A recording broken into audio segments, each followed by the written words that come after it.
Greetings, and now we're going to dive into Russian election interference and influence operations. It's the buzzword that obsesses reporters in Washington, D.C. like me. And we're going to look at the example of Ukraine as both a cautionary tale and hopefully through lessons learned, a possible model for resilience. So with me to discuss this are Ambassador Valeriy from Ukraine, Andy Bochman from the Idaho National Laboratory, and Phillip Lohaus from the American Enterprise Institute. So, Ambassador, we'll put you on the spot. You have elections coming up in March. What kind of interference have you already seen, or do you anticipate? Yes, you're right. Ukraine are on the front line of this attack, information attack, cyber attack, and attack on the election process, one of this type of attacks. I talked yesterday about our experience in 2014 as presidential elections, so we see the same preparation now, but we also saw some additional elements that could be used. First of all is absolutely fake news about result of election. It could be used by the social networks or cyber attacks against Central Election Commission server. You mean fake news is already being pumped out there, casting doubt on whether the systems could be trusted? Well, I can give you an example. For example, if in the United States in the previous election, when President Trump and then Clinton be the main competitors, so it could be put another name. This case in Ukraine. So it's a problem because part of the population, it's interesting, but they're not familiar with the results of election and who is the main candidate. So that's the situation in Ukraine. Another thing, it could be result before election, result of sociological polls. Absolutely fake. This can use the name of the company that's known in the vote. For example, if the Gallup, but not A, but R. It's a Gallup. Yeah. And every Ukrainians recognize, many Ukrainians recognize this as trusted information. So Gallup poll as opposed to Gallup poll, and people don't realize the difference, but they believe the results the same way. Yeah, and also important new thing that's happened. We have now, we appreciate the sanctions of US and also European countries, Canada, Australia, against Russian companies, including those who were involved in this meddling in the United States. Now they try to find how to reach Ukrainian media through the gaps of Ukrainian legislation. So I will not be surprised if we find the Russian TV channels on Ukrainian channels broadcasting. Can you imagine how it can impact on the situation? So it's absolutely new. We are not good prepared in our legislation. That's why we ask American experts come to us, and by the way, in this conference we discuss with some experts how we can make the mechanism to prevent such type of attack. So again, because I'm not too familiar with Ukrainian television, does this mean like RT translated into Ukrainian and broadcast on your channels or something like that? Last month, one of our oligarchs, who is very connected with, he's the father-in-law of Putin, Putin, father-in-law of his children. And he's by 2 Ukrainian channels with Russian money. Ukrainian legislation allowed that. So now it's Ukrainian businessman, but connected with President of Putin, President of Russia. He buys these channels, and now he make a propaganda, pro-Russian propaganda against Ukraine. The Ukrainian parliament vote against that and apply for National Security Council, just make the decision. To try to take away the channels. But President, who is assigned this degree of National Security and Defense Council, criticized a lot because there's democracy, freedom of media.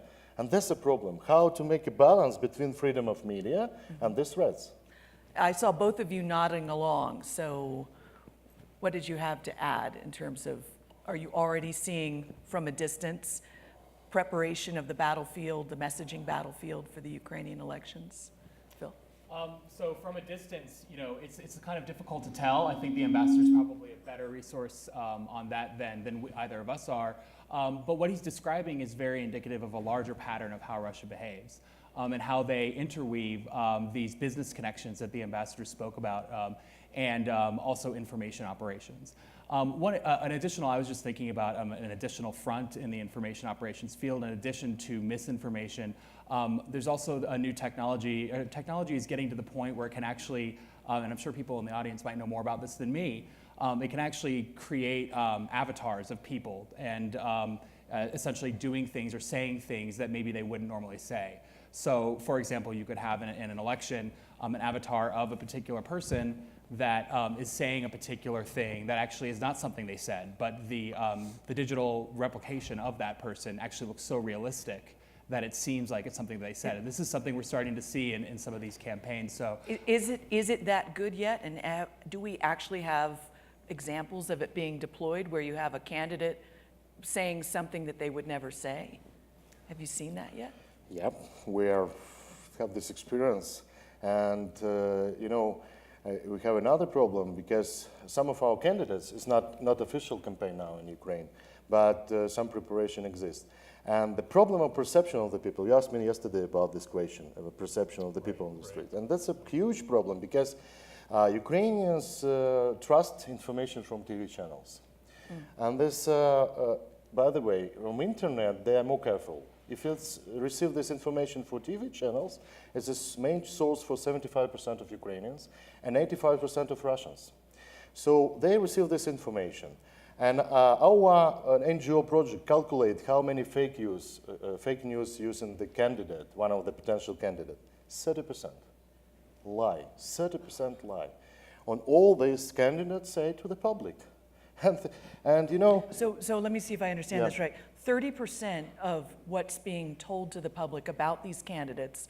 Potential candidate now, 30% of his comments, he has their own show on TV channels, and for the half of year, he has now 7% of support as a potential candidate for presidency. But the main thing he did, he lied as a populistic way, because not lie completely, 100%. It just lie, add details and lie about that, and that's make a very damage. Some Americans have gotten used to. Sorry, I didn't comment Americans. I comment Ukrainian practice. So and that's a huge problem. How to educate people? How to educate? And these resources, mostly non-governmental resources, because my previous experience was also in this sector. I'm founder of the top 50 think tank in Ukraine. I remember, I can give you an example. During the Orange Revolution, I was in a crowd on the main square in Ukraine. And election commission not give result as you have in the United States immediately. Why? Because it was attack on this server, Central Commission. And people standing in the street do not know who won. And in that time, Russia's Commons, they won pro-Russian candidate in 2005. It was election of Yushchenko, the previous president. What we did, I was in this camp, we make the 100,000 copies of the result of the consortium sociological pool, and give this copy to all the people on the ground. So you made physical copies of the results of the poll and distributed it so that the people would see it. This saved a time, 2 days, and after that the results of the commission demonstrate the real figures. You mean, so you shamed the commission into producing the real figures. That's a problem that we have faced before. Now, Andy, you've talked about the fact that we in the media sometimes blur information operations, influence operations, and hacking. Now, we've just been talking about two different types of things, with Phil talking about the avatars who are pretending to be candidates saying something outrageous, and information operations. So what would be your marching orders to reporters reporting on this? I'd say, as somebody who's coming from the perspective of U.S. government, Department of Energy, Department of Homeland Security, and as you said, Idaho National Lab, where my two colleagues are describing ways of influencing the attitudes and understanding of the populations, sort of a misdirection. In the types of things that we cover in my world, it has more to do with undermining confidence that the government is even holding things together, that the foundations of economies, the foundations of the civilization, which are really built upon a reliable energy sector, provision of electricity to big cities and across the countryside. If it can be demonstrated repeatedly that there's an ability to tamper with or suggest do much worse than tamper with, then that undermines potentially the confidence of the public that the current government they have is really in control of things, right? And just the two best examples, some people will have heard of these, but in December 23rd, 2015, a hacking attack on the distribution level electric grid put the power out for about 200,000, 250,000 customers for several hours. Then it just nice little Christmas present there for Ukraine. And then similarly the following year, December 17th, 2016, it was an attack on transmission level assets, a substation. And actually, whereas in the first attack, they had to hit a number of different assets and places because distribution is lower voltage. On the second attack, they just had to hit one substation and hit it hard, and that caused a similar level of impact. I think So they could have done, this is conjecture and not appropriate to go much deeper, but I think the signal is we could have, from the adversary's point of view, we could have done more or we could have done much more. We're just showing you that we have some ways to manipulate you, and so we'd like you to behave a certain way. But it's also an example of that 360-degree Russian influence information operation campaign where you don't just have, you're not just telling people don't have confidence, but then you're backing it up with actions that make it look like the claims are real. Yeah, sure. So you're hitting people on every level. Up here on their confidence that the information they're getting is right. I like the earlier panel that said take as much care with what you feed your mind with as what you feed your body with. And it also serves to send a warning to that government. So how did the Ukrainian government take that warning from Russia that hey, we can go in and put the thumb on this scale at any point? No, we have a long time experience in that. We are now more prepared than before. We are, on the level of the parliament, we took new legislation.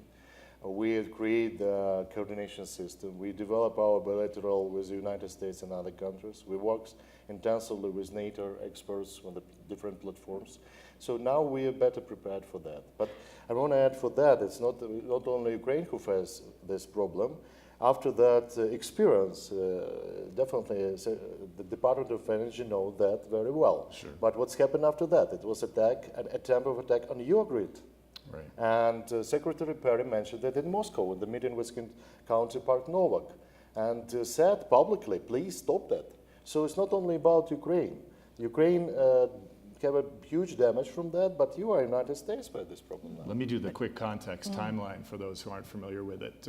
I think many of us see this, you can obviously go further back in history, but in terms of really going at physical assets and say government systems too in IT nature, this story begins in Estonia in 2007 when they moved a statue from the center of Tallinn, the capital, to a military cemetery, and that was used as a catalyst for a big attack on government systems. And since then, Estonia has become sort of a role model for changing the way they think of cyber risk and changing their systems. 2008, the very next year, is the hybrid kinetic and physical attack on Georgia. We wait a few years, although I'm sure stuff was going on, but 2014 with Maidan, there were significant cyber aspects of that. And then the two I just recounted, 2015 energy grid, 2016 energy grid, and then we segue into NotPetya and what we have today. But it's about grids. But if you are, for example, before election, day of election, you are face attack for your TV channels. And not only election commission, but massive attack on all media resources. What's happened in that? People just be in vacuum of information. And if you're making the day of election, it will be real damage. And that's a huge problem because I don't know how it's in the United States, I know, but you know better. But in the last minute decision, it's 20% of our people make the last minute decision.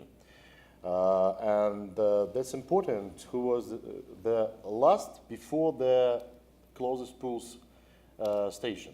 And I think we will see this complex of attack. If, for example, it will be complex attack on grid system, on TV channels, or communication system, people just be afraid of something.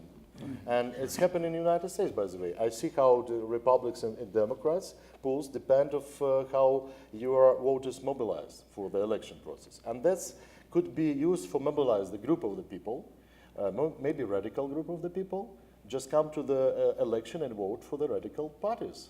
And that's a problem, the security impact, not only through social networks, but directly for the websites. And what's happened now, before that, the fake information about the real facts. I don't know, can I? Oh, okay, I give you this example. President of Russia mentioned many times that in Ukraine live 17 million Russians. You can check this in any website, CIA source. And they know the 17%, not 17 million. And President Putin been told many times personally about this mistake. So if it's not 70 million, what is it? What is it? Because I don't know what 17% of the Ukrainian population is. He said finally, he spoke about Russian speakers, not about Russians. Finally. It seems like Putin mentioned this is not our soldiers that's come to your territory. After that, he said they lose their way. After that, they said, okay, it's our soldiers, but on vacation. After that, they said, no, okay, it's our green men in Ukraine. So this is how we explain the presence of Russian now. troops. We speak about future, but now, how to respond now. And that's, by the way, problem, because we speak about next election in the United States, midterm election, but do we have all result of investigation for previous election? No. So that's a problem. There's all this technology and this information attack from behind and states behind that. That's a problem. Goes further that we are prepared, the good response for that.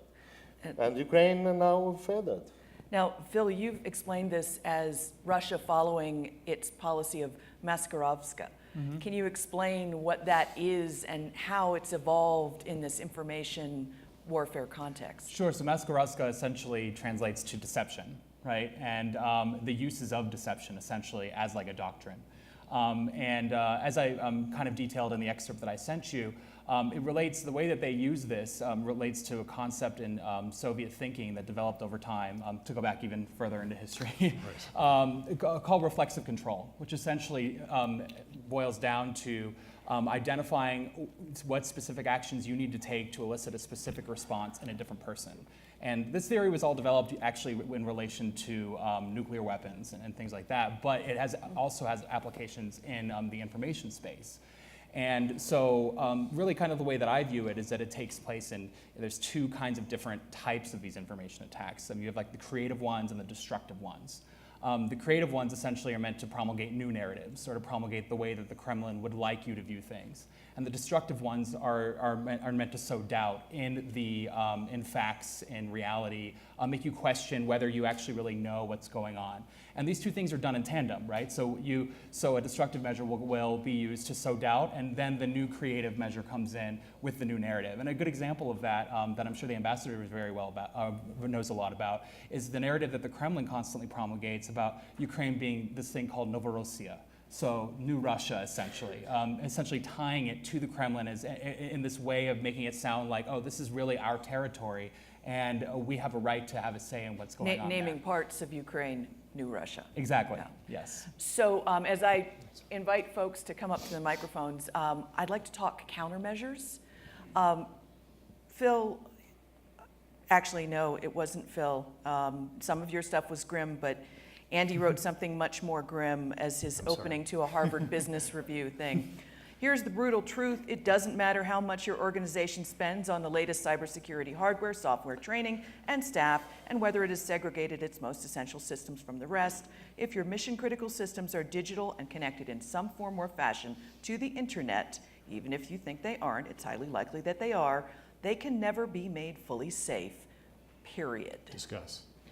Yes. So where does that leave us in terms of arming ourselves against disinformation? Sure. From a determined actor? First of all, I like the tone you brought to that quote there. It's exactly how I wanted people to read it. Secondly, yeah, the point is, no offense to polymorphic operating systems or blockchain or any other new and potentially helpful security technology or approach. But offense in some ways in the cyber world is easier than defense and more nimble. And so we can do our best. Ukraine can do their best, the United States and all other countries that have modernized and have come to be dependent on these systems, in some cases fully dependent on these systems.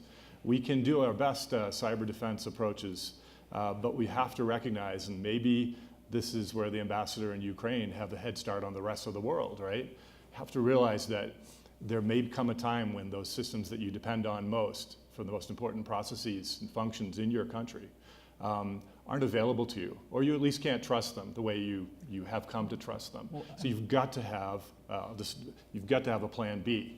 And I think plan Bs are developing, and probably plan Cs and Ds are developing in Ukraine faster than in any other country because it's so proximate and so visceral to them, and hopefully where others are learning from the experience, their tough experience.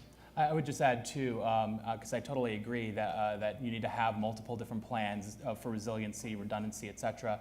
I thought the example that the ambassador gave about having to eventually go and print out the actual results is a good one. Sometimes you have to go analog, not to sound like a Luddite, but you have to actually have a process in place that isn't going to be reliant on these systems that are so vulnerable. Yeah, everyone, if you read the U.S. press on all sides these days, you'll see comments about election security and what can be done to improve our confidence in these midterms and then in 2020 as well. And it's not really that complicated. The number one correct answer is paper ballots, getting away from full dependency on digital systems. You can use digital systems and that may help the process, but if you want confidence in the election, I would argue that for any democracy that's predicated on fair elections, you've got to have full confidence in the elections. And so term Luddite, perhaps, maybe it's not Ludditism, it's the most appropriate, highest confidence approach you can take to this most critical process.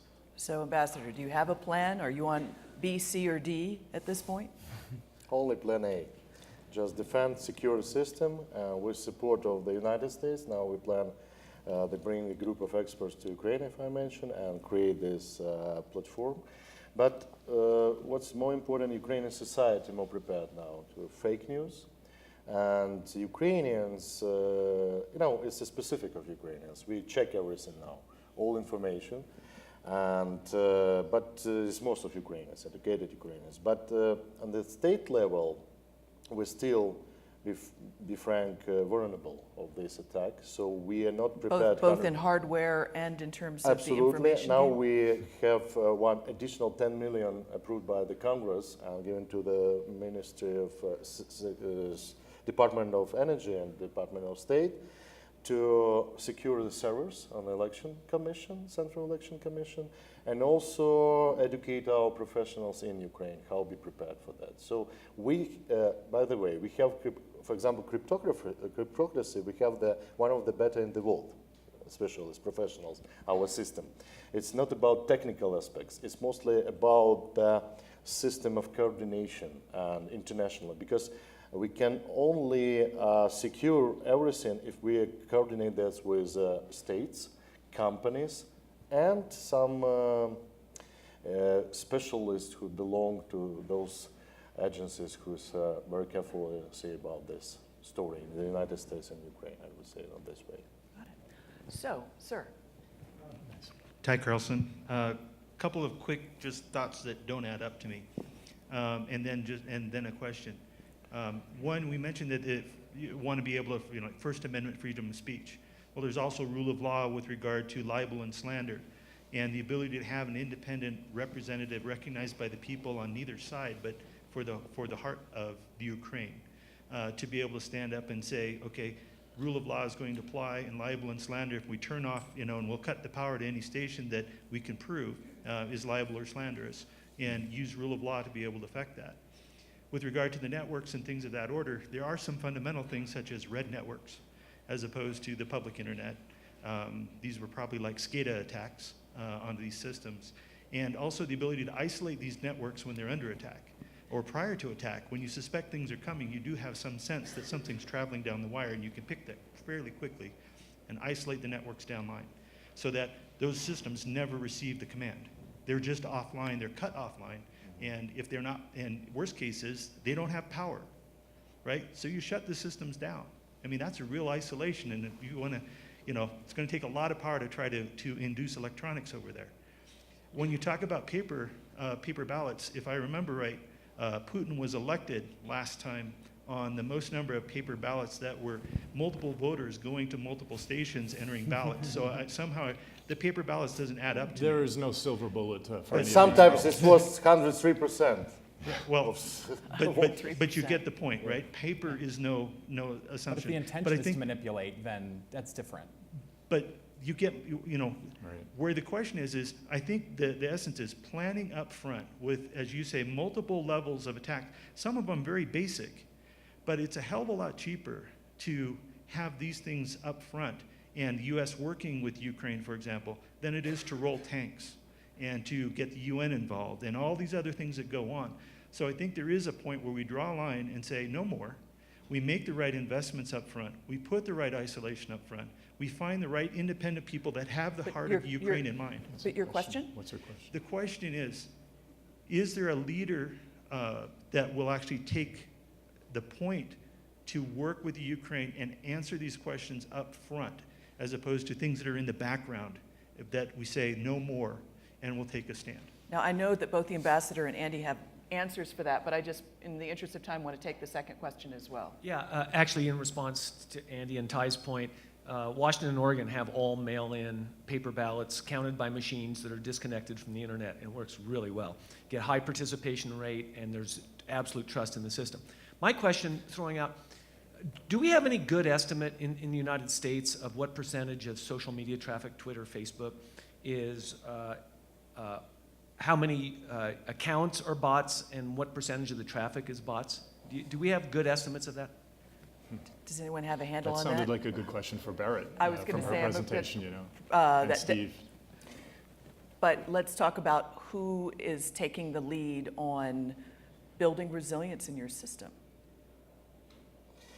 Now it's a part of the cyber attack and war. It's responsibility from top level, from the president, government, mostly National Security and Defense Council. So we create this system, but also we have this broader discussion in Ukraine, our responsibility of even NGO actors and media on that. So is society. Society and authority, so it's all society. And we can't divide. So government is not nimble enough. Not You all know you've got to pull companies, in the government, rest. president, everybody. Only in that case it could be achieve results. And again, less on information operations, more on cybersecurity of critical infrastructure. Obviously, we're still getting our own house in order in terms of how we're approaching election cybersecurity. But in terms of critical infrastructure like the grid systems, as the ambassador has mentioned, there's a lot of partnering activity going on at the highest levels. Experts are being traded among both countries. I think cybersecurity is a never-ending thing. It's never done. Offense will always improve in innovative new ways. Defense will try to keep up. So this is the beginning, perhaps, of a beautiful and long-term friendship. We'll say this. I wanted to make sure that this was articulated. That Ukraine's trust in the United States to share what's happened to it at a really painful level with some of our subject matter experts that have gone over to perform forensics has been really a wonderful thing. In some of the articles, like by Andy Greenberg in Wired, he referred to in the grid attacks as Ukraine is a testing ground or a proving ground for cyber attacks from its unpleasant neighbors. I also like to say Ukraine is a classroom for the rest of the world. And so training has, because they've been generous with sharing the information, we've been able to develop training programs that have benefited pretty much every industrialized country, or will soon, and it's gone back into Ukraine to train their operators and their defenders of their grid. So there is progress in many ways. Ambassador, I'd like to leave you with the last word. Do you think this upcoming election is going to be safer and more reliable than those in the past. Where's your support, and thank you for that you just mentioned, where's your expertise, your advice, and by the way, these financial resources, we appreciate that. I think we will secure not 100%, but secure enough, just have free and fair election. And only in that case, we will give you another advice how to secure your election in the United States. And we will need it. Thank you very much. Thank you.